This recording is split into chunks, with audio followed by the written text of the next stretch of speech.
that your guys' best fourth quarter on both ends of the floor, you think? Yeah, I think so. I think we kept everybody in front of us. We ran their shooters off the line. Bogdanovich ran him off the line. McDermott ran him off the line as well, and tried to make them play in the paint.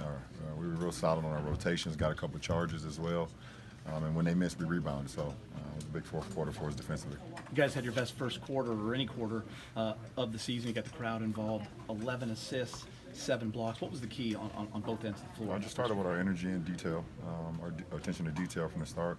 We were very physical, picking them up and making them start their offense outside the timeline. And then even when we made mistakes, I remember I had a turnover. Collison shot the gap, got a steal, but Zoe got back. And then B.I. got back, JaVale got back. We got multiple blocks. So it was a good first quarter for us. How crucial was it for you to get performances like that from Josh Hart, to have him kind of back in the flow, Tyson, and of course KCP? Our bench was huge, and Bees as well. He came in and gave us great minutes as well. Our bench was huge for us, and we needed every minute from him. We know that when you're on the court, you have the ability to just take over the game. What's the ideal mix, though, in terms of doing that and then also deferring or having times where other guys kind of have stuff flow through that? That's the challenging things I've been kind of battling with since the season has started. On how much do I defer and allow some of our young guys to kind of try to figure out, and how much do I try to take over games. So I think tonight was one of those instances where they looked at me and they wanted me to close the game, and I just tried to make plays, both offensively and defensively. They cut it to a 1-point game, and then after that we got defensive stops, and I was able to make some plays offensively. What factors into that decision when you're deciding if you need to take over or defer to other guys? I don't know. It's whatever my mind is telling me at that point in time, to be honest. I'll play with the notion at times throughout the game, and we've allowed at times B.I. has closed some games for us, or we've allowed him to go out and be aggressive and put the ball in Cruz's hands as well. Just allowing those guys to kind of learn in this atmosphere, because I always tell you, the best teacher in life is experience. For those go out to make plays down the stretch is key. So, but we want to win ball games as well. We're in the business of winning ball games, so there's a fine line. But I think our young guys are learning every day. When you're in the heat of a game, are you thinking in terms of development as well as? I think a little bit about everything throughout the game. All the intricate parts of the game, and I'm just trying to, and also at the same time staying, within the game, along the same way. So a lot of things go through my mind.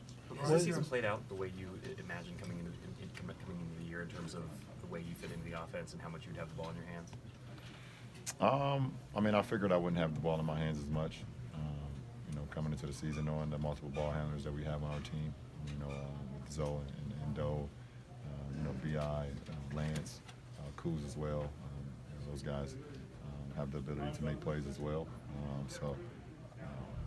But I'm available anytime we need a play to be made, and it's something that for me, it's a challenge for me, and it's an adjustment for me. But it's whatever it takes to try to help our ball club be as great as we can be towards the end of the season. But at the same time, getting better every day. What is this team still learning about kind of maintaining some of those early leads you guys have been able to get and holding on to them? Well, I think what we have to understand is that teams are going to make runs. That's what the NBA is all about. Teams are going to make runs, and we cannot, stop, being aggressive offensively and defensively. We start to allow our energy to get low, and we start turning the ball over, which that's what we did in the second quarter. It was the complete opposite of the first quarter and the second quarter, where we had 11 assists in the first quarter, and then the second quarter we started turning the ball over. They started to, make plays, and teams get comfortable. So, we have to understand that teams are going to make runs like we did in the fourth quarter. They made a run. We got it up to 8, 10 at one point. They cut it down to 1. Kept the composure and execute and get stops. And so we learned, from the second quarter to the fourth, which is a good sign for our ball club. Can you talk about, because Lonzo, I know he didn't know if he was going to play or not, but he played. And he was pretty effective. He grabbing rebounds and everything. He led the team in rebounds actually early in the second half. First half, excuse me. I've said it before that Zoe's a unique basketball player, where him putting the ball in the hole doesn't define what he does out on the floor and the impact that he makes. If you're able to still make an impact in the game and you're not scoring the ball, then you're a complete basketball player. That's what he is. He's still getting guys involved. He's still rebounding. He's still getting the steals, and he's engaged in what's going on out on the floor. So, it's a tremendous game for him today. What did Craig Sager mean to this league? He had the best style in the league. For one, everyone's dressing up and trying to be stylish now. And Craig had his own flair and his own style, obviously, and just his attention to detail. His attention to detail in the games that he worked, and his commitment to this league, his commitment to those games that he was, for so many years. It was always great to see him come in the building. Great to spend so much time with him during All-Star Weekend, and obviously, this league is, wouldn't be what it is today without Craig, and I think we all acknowledge that. Thanks, everyone.